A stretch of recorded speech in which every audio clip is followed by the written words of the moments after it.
तो राष्ट्रवाद को बढ़ावा देना। इनका कार्य क्या होता है? तो राष्ट्रवाद को बढ़ावा देना होता है, राष्ट्रवाद को बढ़ावा देना होता है। जबकि भाईचारे की भावना, जबकि भाईचारे की भावना को भी मूल कर्तव्य बढ़ाते हैं। तो सर्वप्रथम अगर देखा जाएगा कि जो मूल कर्तव्य होते हैं उनका उद्देश्य क्या होता है, तो हम ध्यान रखेंगे उनका उद्देश्य होता है कि राष्ट्रवाद की भावना को बढ़ावा देना होता है और भाईचारे की भावना को बढ़ावा देना होता है। अब बात ये आती है कि जो मूल कर्तव्य होते हैं कि यह किस भाग में है, तो हम भाग याद रखेंगे पोरका का जो भाग होता है वह भाग होता है पोरका का। किस भाग में है? तो पोर के का भाग में है। और आर्टिकल की बात की जाएगी किस अनुच्छेद में है, तो अनुच्छेद हम ध्यान रखेंगे 51 का का। अनुच्छेद हम ध्यान रखेंगे 51 का का। अब 51 का का क्या कहता है? तो 51 का का कहता है कि प्रत्येक भारतीय का कर्तव्य होगा, प्रत्येक भारतीय का कर्तव्य होगा कि वह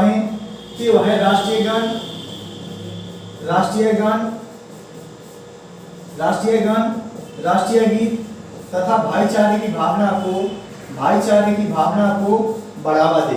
तो सर्वप्रथम अगर देखा जाएगा कि मूल कर्तव्य जो होते हैं वह क्यों बनाए गए हैं, तो राष्ट्रवाद को बढ़ावा देने के लिए बनाए गए हैं। क्यों बनाए गए हैं? तो राष्ट्रवाद को बढ़ावा देने के लिए बनाए गए हैं। और क्यों बनाए गए हैं? भाईचारे की भावना को बढ़ावा देने के लिए बनाए गए हैं। किस भाग में है? तो भाग चौथे के का में है। किस भाग में है? तो भाग चौथे के का में है। और किस अनुच्छेद में है? तो अनुच्छेद 51 के का में है। अब अनुच्छेद 51 का क्या कहता है? तो अनुच्छेद 51 का कहता है कि प्रत्येक भारतीय का कर्तव्य होगा कि वह राष्ट्रीय गान, राष्ट्रीय गीत और भाईचारे की भावना को बढ़ावा दे। अब बात की जाती है कि यह जो मूल कर्तव्य होते हैं मूल कर्तव्य कहाँ से लिए गए हैं? तो हम ध्यान रखेंगे मूल कर्तव्य कहाँ से लिए गए हैं? तो मूल कर्तव्य कहाँ से लिए गए हैं? तो मूल कर्तव्यों को कहाँ से लिया गया है? तो हम कह सकते हैं रूस। मूल कर्तव्य को कहाँ से लिया गया है? तो मूल कर्तव्य को लिया गया है रूस से। मूल कर्तव्य को कहाँ से लिया गया है? तो मूल कर्तव्य को रूस से लिया गया है। जबकि अगर बात की जाएगी और यह है रूस से किसने अपनाया है? तो रूस से ही भारत ने। रूस से किसने अपनाया है? तो भारत ने अपनाया है। दूसरा अगर कभी पूछा जाता है कि रूस से भारत ने अपनाया और यह किसी भी देश में है, तो हम कह सकते हैं किस देश में है? तो ये देखने को मिलते हैं जापान में। कहाँ देखने को मिलते हैं? जापान। तो हम ध्यान रखेंगे केवल विश्व में केवल 3 देश हैं। पहला तो इनकी रूस है जहाँ पर मूल कर्तव्य देखने को मिलते हैं और मूल कर्तव्य रूस से ही किसने अपनाए हैं? तो भारत ने अपनाए हैं। और यह किस देश में है? तो हम कह सकते हैं यह देखने को मिलते हैं जापान में। यह कहाँ देखने को मिलते हैं? जापान में। अब बात ये की जाती है कि जापान में देखने को मिलते हैं मूल कर्तव्य में कुल कितनी बातों का उल्लेख मिलता है? तो हम ध्यान रखेंगे षोडशिंग संहिता। क्या याद रखेंगे? षोडशिंग संहिता। तो षोडशिंग संहिता कहती है षोडशिंग संहिता के आधार पर कहा जाता है कि षोडशिंग संहिता ने कहा था कि मूल कर्तव्यों में कुल 8 बातों का उल्लेख किया जाए। षोडशिंग संहिता कहती है कि मूल कर्तव्यों में कुल 8 बातों का उल्लेख किया जाए। तो सर्वप्रथम इन 8 बातों को हम देख लेंगे क्या कहती हैं ये 8 बातें। तो सर्वप्रथम अगर देखा जाएगा कि ये 8 बातें क्या कहती हैं, तो षोडशिंग संहिता की 8 लाइनें क्या कहती हैं। तो पहली बात हम ध्यान रखेंगे कहा जाता है कि संविधान का आदर करना चाहिए। पहली लाइन क्या कहती है? तो पहली लाइन कहती है कि प्रत्येक व्यक्ति को संविधान का आदर करना चाहिए। प्रत्येक व्यक्ति को संविधान का आदर करना है। ये कौन सी लाइन कहती है? तो मूल कर्तव्य की पहली लाइन कहती है प्रत्येक व्यक्ति को संविधान का आदर करना चाहिए। जबकि अगर देखा जाएगा दूसरी लाइन क्या कहती है? तो दूसरी लाइन कहती है कि हमें राष्ट्रवाद की भावना हमें दिल में संजोए रखनी है। राष्ट्रवाद की भावना संजोए रखनी है। ये कौन सा पॉइंट कहता है? तो फिर कौन सा कहता है? तो ये दूसरा पॉइंट कहता है। जबकि अगर बात की जाएगी तीसरा पॉइंट क्या कहता है? तो तीसरा कहता है एकता अखंडता संप्रभुता को बढ़ावा देना। एकता अखंडता संप्रभुता को बढ़ावा देना, ये कौन सी लाइन कहती है? तो हम ध्यान रखेंगे मूल कर्तव्य की तीसरी लाइन कहती है, मूल कर्तव्य की तीसरी लाइन कहती है। जबकि चौथी लाइन क्या कहती है? तो चौथी लाइन पे हम ध्यान रख सकते हैं, चौथी लाइन कहती है देश की सेवा के लिए तैयार रहना, देश की सेवा के लिए, देश की सेवा के लिए हमें सदा तैयार रहना चाहिए, देश की सेवा के लिए हमें सदा तैयार रहना चाहिए। तो ये कौन सी लाइन कहती है? तो चौथी लाइन कहती है। जबकि अगर पांचवी लाइन की बात की जाएगी, जबकि अगर पांचवी लाइन की अगर बात की जाएगी तो हम ध्यान देंगे पांचवी लाइन क्या कहती है? तो पांचवी लाइन कहती है, पांचवी लाइन क्या कहती है? तो पांचवी लाइन के रूप में हम ध्यान रख सकते हैं पांचवी लाइन क्या कहती है। तो पांचवी लाइन में जो उल्लेख मिलता है वह मिलता है कि समान भावना, चाहे महिला हो या पुरुष हो, सभी के प्रति हमारी कैसी भावना होनी चाहिए? समान होनी चाहिए। कैसी भावना होनी चाहिए? समान होनी चाहिए। जबकि छठवीं लाइन क्या कहती है? तो छठवीं लाइन कहती है कि संस्कृति को बढ़ावा देना चाहिए, संस्कृति को बढ़ावा देना चाहिए। किसके द्वारा? तो प्रत्येक भारतीयों के द्वारा संस्कृति को बढ़ावा देना चाहिए, बढ़ावा देना चाहिए। जबकि अगर बात की जाती है सातवीं लाइन की तो हम ध्यान रखेंगे सातवीं लाइन कहती है पर्यावरण को बढ़ावा देना है, पर्यावरण को क्या देना है? तो पर्यावरण को बढ़ावा देना है। ये कौन सी लाइन कहती है? तो कहती है सातवीं लाइन। जबकि आठवीं लाइन की बात की जाती है तो आठवीं लाइन कहती है वैज्ञानिक तथा मानव वैज्ञानिक दृष्टिकोण को बढ़ावा दिया जाए, वैज्ञानिक दृष्टिकोण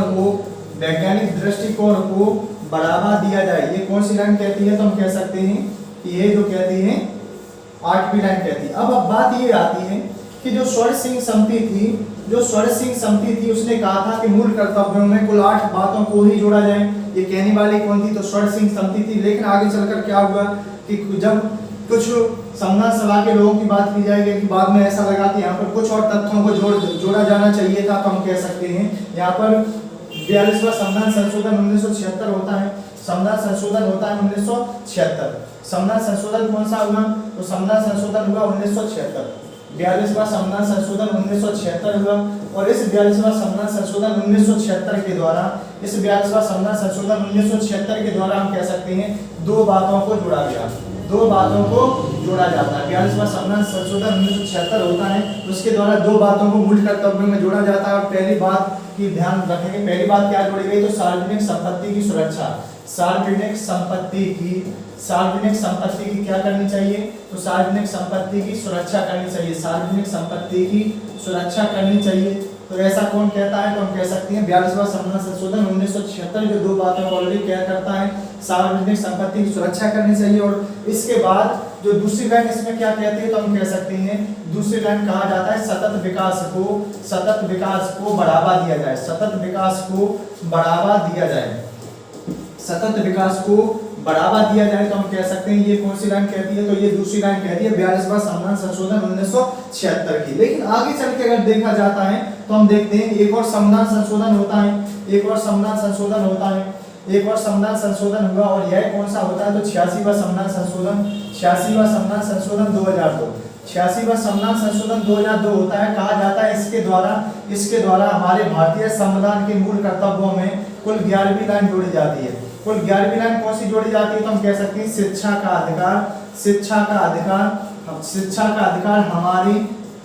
अधिकार हमारे भारतीय मूल कर्तव्यों में जोड़ा जाता है। इस प्रकार हम देखते हैं कि अगर कभी देखा जाता है कि मूल कर्तव्य को कहां से लिया गया है, तो हम ध्यान रखेंगे रूस से लिया गया है। और यह किस देश में है? तो जापान में देखने को मिलते हैं। किस भाग में है? तो भाग चौथे के काम में देखने को मिलते हैं। जबकि अगर देखा जाता है कि स्वर्ण सिंह समिति ने कुल कितनी बातों का उल्लेख किया था? तो 8 बातों का उल्लेख किया था। और इनकी 2, 9 और 10वीं बातें कब आती हैं? तो 42वां संविधान संशोधन 1976 के द्वारा आती हैं। और जबकि 11वीं लाइन कब जोड़ी जाती है? तो 11वीं लाइन कब जोड़ी जाती है? तो 86वां संविधान संशोधन 2002 के द्वारा जोड़ी जाती है। जबकि मूल कर्तव्यों की बात की जाएगी तो हम ध्यान रखेंगे कि मूल कर्तव्यों के द्वारा एक समिति को बढ़ावा दिया जाता है जिसका नाम था बर्मा समिति।